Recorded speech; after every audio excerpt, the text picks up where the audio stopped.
బాపట్ల జిల్లా కలెక్టరేట్ ఎత్త మున్సిపల్ కార్మికులు ధర్నా చేపట్టారు. కార్మికుల సంక్షేమం కోసం వైఎస్ఆర్సీపీ ప్రభుత్వం తీసుకువచ్చిన అబ్కాస్ విధానాన్ని కొనసాగించాలని డిమాండ్ చేశారు.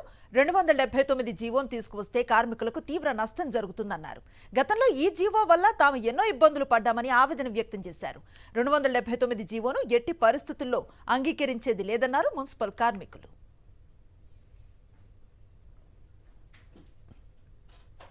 ఈ రాష్ట్ర ప్రభుత్వం అధికారంలోకి వచ్చిన తర్వాత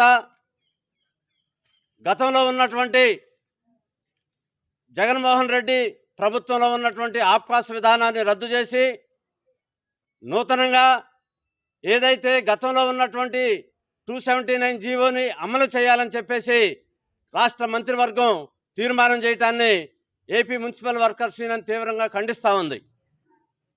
గతంలో 279 జీవో ఉన్నప్పుడు అధికారంలో ఉన్నటువంటి తెలుగుదేశం ప్రభుత్వం ఆనాడు వాళ్ళకు ఉన్నటువంటి ఏజెంట్లు పెట్టుబడిదారి వర్గాలను ఈ మున్సిపల్ కార్మికుల మీద పెత్తనం చెలాయిస్తూ వాళ్ళ జీతభత్యాలని సక్రమంగా ఇవ్వకుండా వాళ్ళకి ఉద్యోగ రక్షణ లేకుండా చేసినటువంటి 279 జీవోని రద్దు చేస్తూ గత ప్రభుత్వం ఆబ్కాస్ సిస్టమ్ని ప్రవేశపెట్టింది.